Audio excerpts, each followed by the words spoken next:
Well, guys, in the immortal words of Brittany, oops, I did it again. God, I need friends. Anyway, I went out and got sick again, so, as you can tell, my voice is weird. And although, yes, I am embellishing an accent slightly, I figured, hey, well, I have this Wilford Brimley voice, why not make the most of it? So we're gonna dive into a short story here.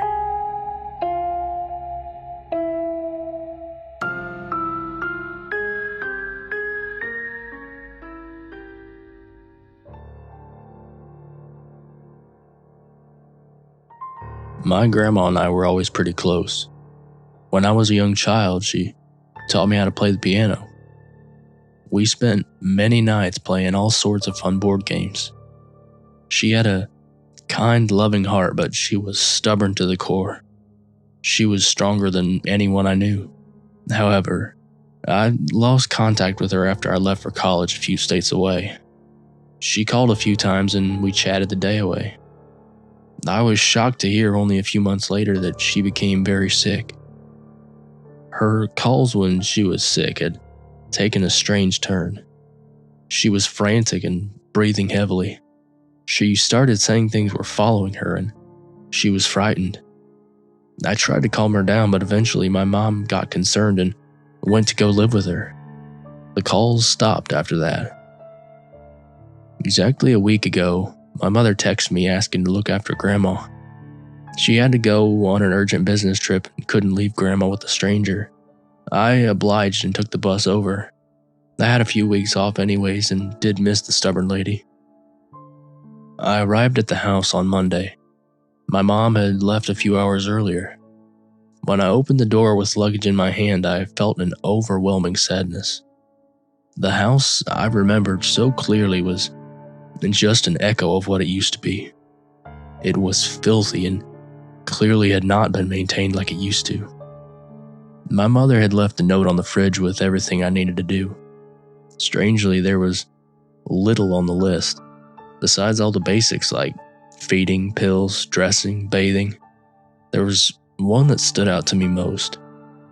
At the bottom, underlined 3 times, stood, "Don't get too close." My first thought was that this was some kind of joke, but then again, my mother wasn't the joking type. How was I supposed to do all my tasks without getting too close? It seemed impossible.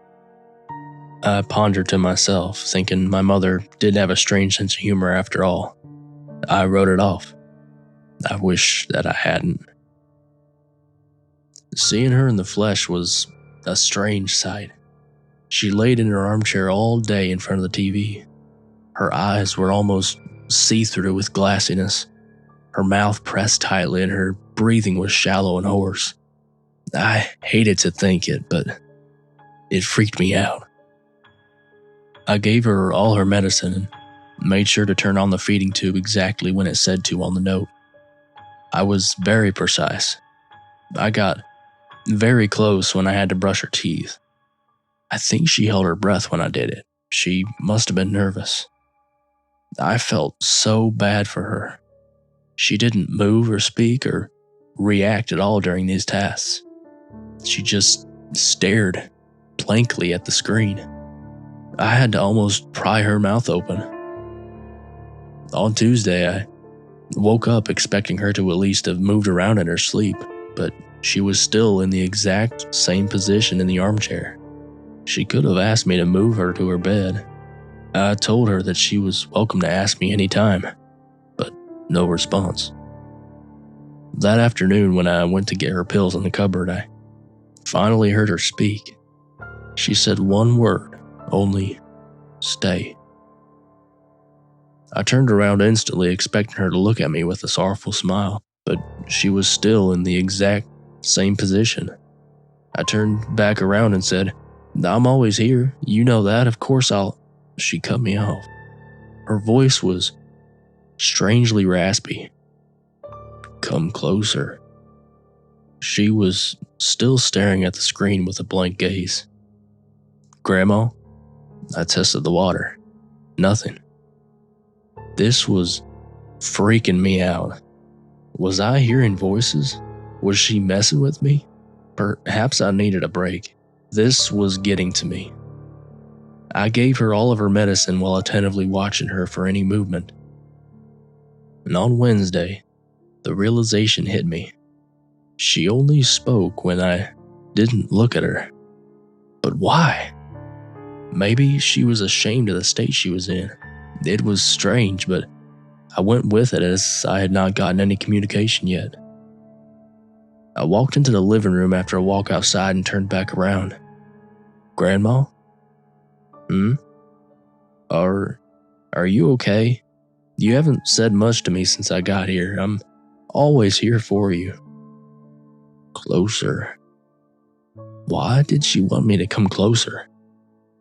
I hesitantly reversed walked to right beside her. Closer. Closer. That didn't sound like her. Closer. In fact, it sounded like someone else. Grandma, I'm right here. My voice was shaking. What was going on? I moved one step closer. My heart was beating faster and faster. I wished I could run away. I felt like she was watching my every movement, waiting for something. And suddenly, she grabbed my hand aggressively. I immediately turned around, but she let it go in a split second. There she was, in her chair. Exactly the same. I heard breathing with a hoarse, shortened air. I got so scared in that house. I couldn't sleep that night. I felt like I was being watched, and frankly, I was worried for my grandma. She was acting very odd. I shudder to think of it, but I felt like that hand belonged to someone else. Plus, the house, it reeked. I was scared rats had died underneath the floorboards where Grandma slept. So I panicked and called my friend Amy, who's a nurse, to drive over. Amy was very kind to come over in the dead of night. She started talking about how it was normal to be a bit freaked out in this situation.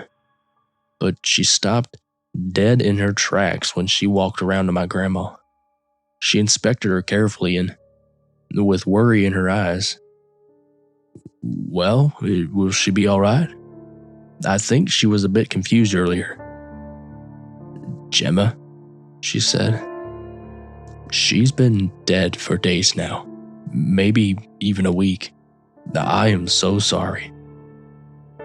The shock didn't set in for about a minute when she said it. How was this possible? Christ, how did I not realize this? It broke me. I realized soon after my mother had warned me not to get too close to her. No, not as some horrid joke. She didn't want me to realize that the breathing I was hearing was not Grandma's. But that leaves me one question today. Who in the hell was I talking to?